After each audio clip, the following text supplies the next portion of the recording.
I want to talk about Queer and Luca Guadagnino, which was the last film I saw at Toronto this year at the film festival. And it was definitely in my top 5 most anticipated of the film festival because Luca is a very hit or miss director for me, but when he hits, man, he hits hard. Like the Suspiria remake is one of my favorite horror movies of the past 10 years. I really adore that movie a lot. The first time I saw Calling by Your Name, I definitely really liked it. I didn't love it until I rewatched it and I was like, holy shit, this is one of the best movies ever made. So when he hits, he makes like one of my favorite movies of all time. But when he misses, he strikes out so bad for me. I don't know how many of you saw his show, We Are Who We Are, for HBO, but for a majority of that series, I would sit there and watch it and be like, this might be the worst thing I have ever seen. It definitely saves itself by the second half of the season where I didn't completely hate it, but there were so many moments where I was like, what am I doing with my life watching this? It was so intolerable to sit through, and Luca was responsible for a lot of that. And then I saw Bones and All, which I know a lot of people really love that movie, and I'm glad that you do. I also loved Bones and All. It was one of my favorite comedies of the past 5 years. There are so many awful scenes and deliveries for me, like when Mark Rylance says something like, don't get dully with Sully, or whatever the hell he said. My sister and a few other people that were in that South Jersey theater that sat through that movie, at the end where it's supposed to be super serious, we were all cracking up. I just don't think it holds up as much as everyone thinks it might. I mean, maybe if I saw it at a film festival, I'd feel different,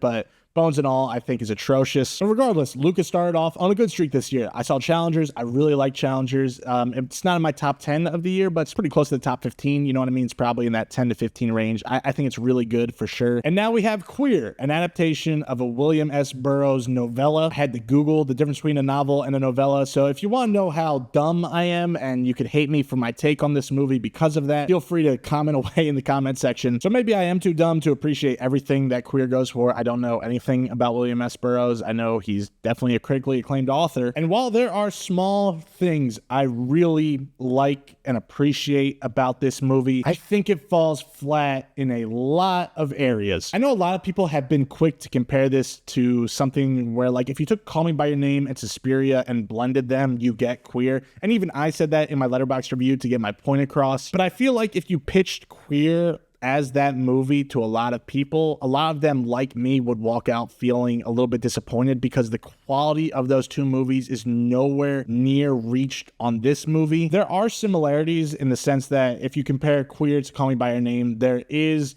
an older man in a relationship that is kind of taking advantage of the younger man in a very lustful kind of companionship. It's just in this one, the perspective is flipped and we're following Daniel Craig's character. And then you can compare this to Suspiria because shit gets wild at certain points. And even though there are those similarities, I do think it's a bit unfair to compare Queer to both of those movies, especially when you compare Call Me By Your Name and Queer's relationship side by side. They are just trying to achieve two very different things in terms of the story. Even if both are trying to analyze lust and kind of look at what it means to be taken advantage of in an older, younger relationship in some scenarios, Queer really dials in on that a lot more obviously, and it's really following Daniel Craig struggling with addiction, not just in terms of lust, but actual drug addiction. And no matter how I felt about this movie as a whole, I do have to say, I think Daniel Craig is really, really good here. He is balancing a lot emotionally throughout the entire runtime, and even when I was never fully bought into the story they were trying to tell, I was always fully bought into watching this guy. My Letterboxd says I've seen Drew Starkey in a few films already, like American Animals, The Devil All the Time, and The Hate U Give. I don't remember him being in any of those, but I think he's also pretty good here. He isn't given as much to do as you would probably think he would be given. Like, Daniel Craig just has so much more to work with in this entire story. But at the same time, I think Starkey is still very good. And I do think he has a very promising career he could build off of, especially coming off of this. And again, it's hard to talk about the chemistry because they're not really going for a romantic kind of movie here. But I like how he didn't just try to do Call Me By Your Name again. He chose to adapt a very different kind of story. And if there's one more thing I want to compliment Queer on, I think the ending is incredible. We'll talk about the final act in a second, but I was sitting there. This was the last movie I saw at the festival, and I was like, man, I don't want my TIFF experience to end.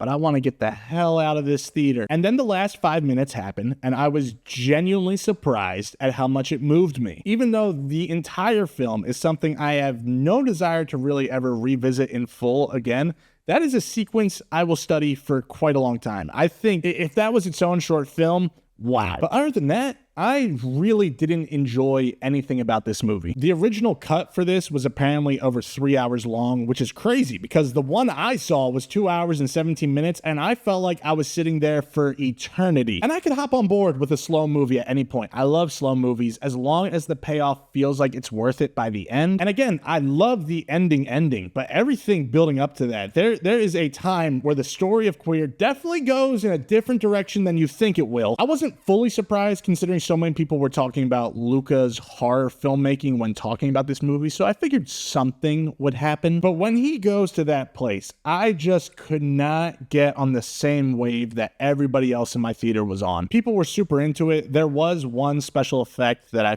thought was pretty cool, to be honest, but it is such a small part in such a large act of the movie that I just was sitting there like, what the fuck are we doing? I'm glad it works for a lot of people, but when bad CGI just starts showing up, I tune out. I say, you know what, Luca, I think Challengers is still going to be my favorite movie of the year from you. There are certain sequences that makes it feel like an evolution from the guy that made Call Me By Your Name, but then there's other sequences where you're like, there's no shot in hell the guy that made Suspiria made this. And I would say by the time the credits rolled, I felt nothing. But like I said, I love the ending. I did feel something at which I was genuinely surprised by. So I'm not going to sit here and say that the movie doesn't work emotionally. And clearly, there's a lot of people that I know that love this movie, so it does work for a good amount of people out there. So I'm probably wrong. I hope you enjoy it. A lot of people think it's just as good as the rest of Luca's filmography. I just felt like I was feeling empty throughout a majority of the runtime. And if the rest of the movie was as good as those last 5 minutes, forget best of the year. We'd be talking best of the decade in terms of movies for me. If this feels like a shorter review than usual, it's because this is a segment of a much larger video that I've put on the channel already, kind of reviewing my entire experience of the Toronto International Film Festival this year. I saw about 37 movies, which is absolutely crazy, and I talk about all of them in that video. Some of these are the biggest Oscar players of the year, some of them are the best horror movies of the year, whatever it is. We talk about a lot of movies in that video, so a link to that full video will be in the description here. But if you just want to see the shorter reviews that keep coming out over the next week or two, be sure to subscribe so you don't miss any of those reviews that drop. This is also all of my social media right here, so if you want to follow me on Letterboxd, Instagram, Twitter, whatever it is, I check Letterboxd the most. I haven't been as active on this because I've been working on this video and so many other projects over the past month,